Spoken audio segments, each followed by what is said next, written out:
Hello. Recording. I used to go to groups, an anonymous support group that used to say, this is a come as you are kind of support group. So this is a record as I am. You can see those hairs. I have white hairs now. Finally start having facial hair and it comes out white. Oh! Looks like I haven't showered in days. I haven't. It's been 2 days. I had a bathroom incident yesterday where the toilet was leaking and I didn't get to the plumber. Thank goodness for Hiller Plumbing. I'm gonna give them a shout out because they actually do really, really good work. They're a little pricey, but you know, I truly believe they stand by their work, and well, I stand by their work too. But you know, you pay for what you get, and it is competitive. But yeah, I just did a recording to a couple extended family members in Chinese, and of course my Chinese is very, very broken. And when I say Chinese, I mean Cantonese. So the dialect I speak more than any of the dialects is Cantonese. And I was asking some things of them, and when I opened my mouth and I was listening, it's very upsetting for me to hear my own horrific Cantonese accent, meaning it's not only been Americanized. I think if I were in Los Angeles, my Chinese would still be intact because I would have places I can go to hear, practice, order, visit family, restaurants, communities that are full of Chinese and multiple dialects of, you know, Fujian and Chiu and Mandarin, Canto, Hakka, all the different dialects, and there are so many, as many as there are villages in the country, right? And I heard me drop a whole other level. Sorry, Tennessee, I'm about to throw you under the bus. I remember when I first got here, I became friends with a few friends who were either from the East Coast or the West Coast, and we would objectify people and judge people by hotness or quality, and we would say, yeah, that person's, I think we're just talking about, you know, who's good looking and who's beautiful, who's handsome, and it's like, and my friend said, well, I think they're, you know, we can kind of say, it's kind of tongue-in-cheek when we say good looking, we can say Tennessee hot. Things just get dumbed down a level. I remember when I first got here 15 years ago, and it felt like I traveled back in time by 20 years. The whole state looked like the city I lived in, the city of Bellflower. And lighting, the food, the culture, the hours of operation. When I went to Starbucks and I asked for, I don't know what happened there. It's as if that was, I remember going to Starbucks, and you think this is universal across the whole United States, right? I'm sure there are other people who are lactose intolerant, but I remember ordering, you know, whatever beverage I ordered, and I say, well, I'm lactose intolerant. Do you have it in non-dairy? And they say, we don't know what you're talking about. And it's like, soy, almond, and I'm not even sure almond was an option at the time yet, but they looked at me like, well, then we don't have that. We don't know what you're asking for. And I scratched my head a little bit. I was a little confused. Anywho, yeah, that was just my little piece. I'm saddened by the fact that my Cantonese is Tennessee Canto, and that's tragic because losing my language, losing culture from just lack of practice, lack of exposure, lack of being surrounded by those things.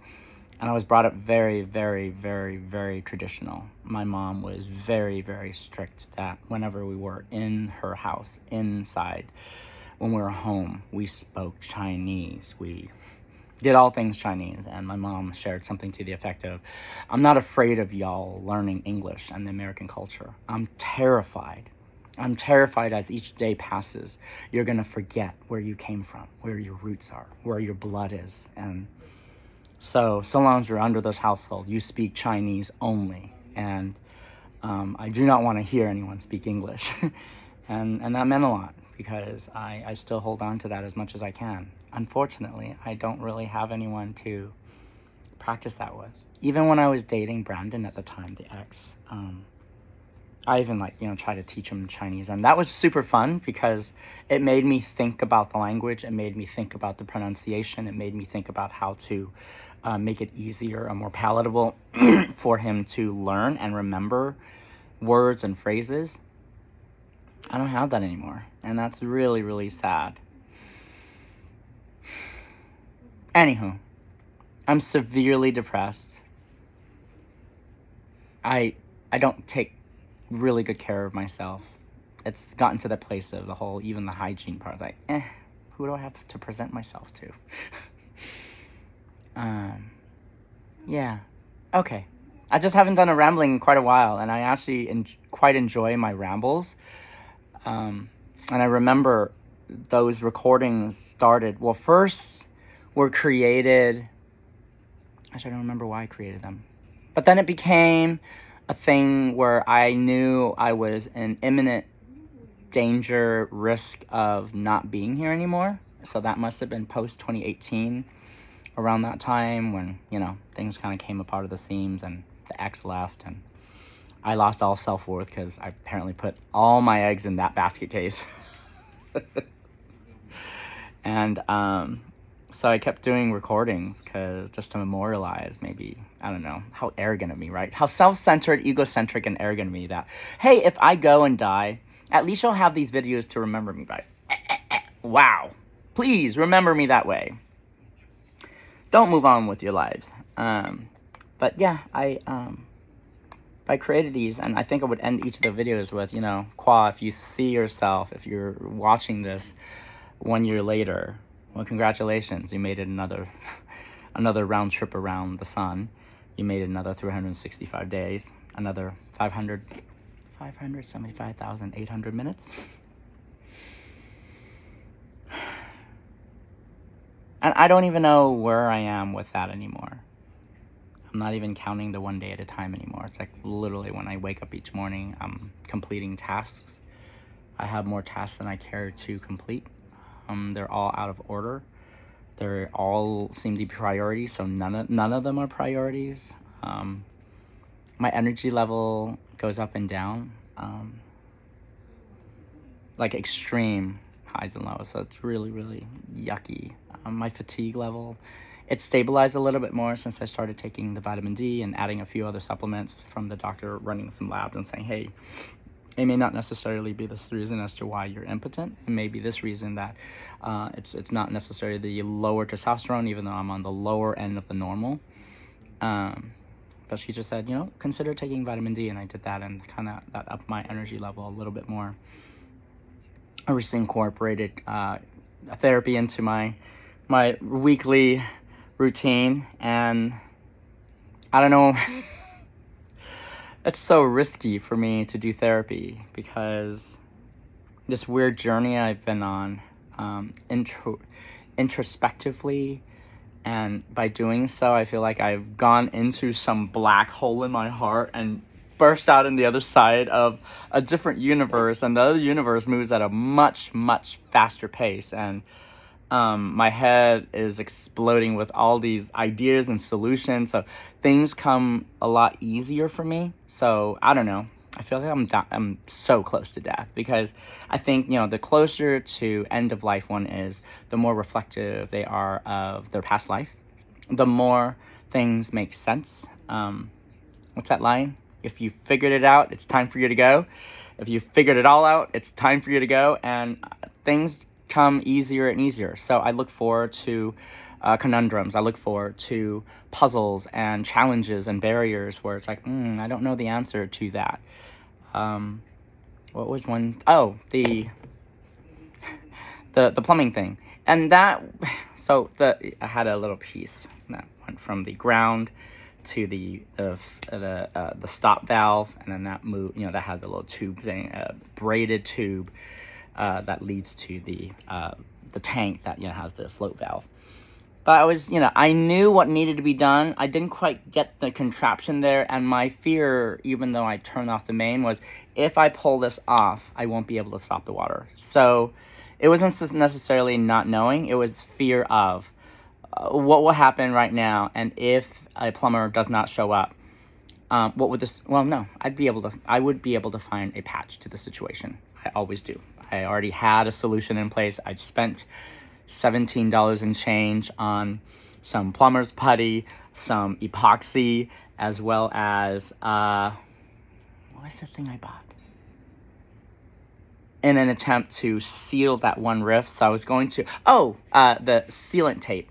So not electrical tape, I guess it's a little stronger than that. So wrap that stuff, keep it sealed long enough. Then I was gonna create some sort of a little vessel, and just for that little spot there. Because, if I'm not rich, I gotta fix this. And so, and then in that little vessel, pour epoxy. That was the Home Depot person idea. I kind of had the idea of epoxy. I was gonna put mix some concrete in there, but he said epoxy. So it's gonna pour that epoxy, let it all harden, and then hopefully in that juncture there, it would hold together just long enough for me to, either not be around to worry about it anymore, or at some point in the future be financially solvent enough and be enough in the positive to where I have expendable money to make proper repairs.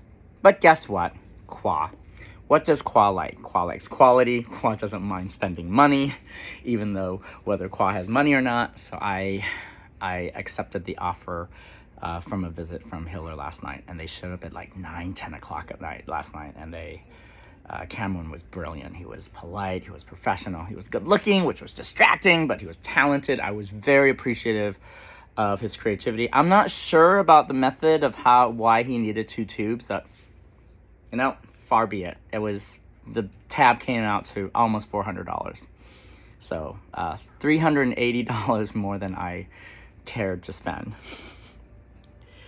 But the work is done. It's done correct. It's guaranteed to some degree. The stuff that they've touched, if things break, if things leak, then of course they'll work on that.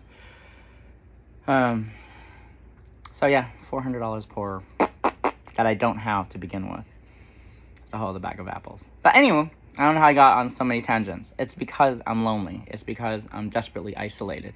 And it's also because, real or not, and for me, I'm going to lean on real. The logic and what my feet are on the ground.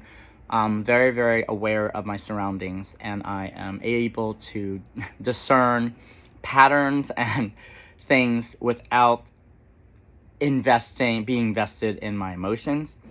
And furthermore, being someone who is at the place where I'm acceptance that if I'm not around, it's okay. No harm, no foul. I'm not worried about that anymore. And that's very, very relieving. I'm sure people who are severely depressed, people who have scored very high on the PHQ-9 can appreciate the peace of mind and serenity that comes with absolute and complete contentment. Meaning, if something were to happen, I no longer have any fight left to resist against that. As a matter of fact, if it comes my way, and I'm just going to carry on. Meaning, if I'm going to cross the street, I'm going to walk at the same pace. Even if I look to my left and there's a car that is moving at Mach speed, and I should run to avoid the car from hitting me and taking me out, I would continue walking at the same pace, because you know what?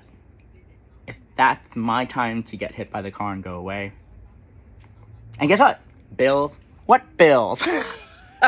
Guilt of disappointing family. What disappointment? It's fantastic. So I'm carrying myself that way, and then actually there's some saving grace to that. So I'm doing the work. I'm seeing and talking to people, and I'm doing my best in carrying things. But the things that are happening around me, whatever the intentions are, whoever the intentions are, whoever they are, authority, non-authority, religious fanatic and culty people, or whatever, I don't care. An invasion of privacy is an invasion of privacy. Violating privacy for whatever reason is more than a felony, I hope. And And yet they don't care. They continue carrying on doing whatever they're doing, and I don't know how they know, but something's happening to where and how they know. It sucks big old donkey balls. But again, if that's what's supposed to be happening, and there's some whatever higher power or a spirit of the universe that is supposed to conspire to ensure that I'm happy, safe, and carrying on, and it's not happening, then you know what? I am led and guided in the direction by the stimuli, by the responses and impulses, whatever that are around me. As an old friend used to say, I'm not doing anything to you.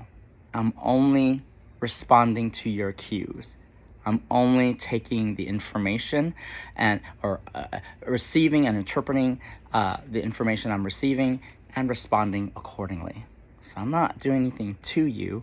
I'm responding to you. You're teaching me how to respond to you. So if you want a certain result and you're not getting that, and you're continuing to do the same thing, there's this wonderful world. It's called insanity. I thought I called dibs on that, but there are some very, very sane people behaving very, very insanely, and that's terrifying. But welcome to America. Love you. Hope to get to see you next year, Kwa.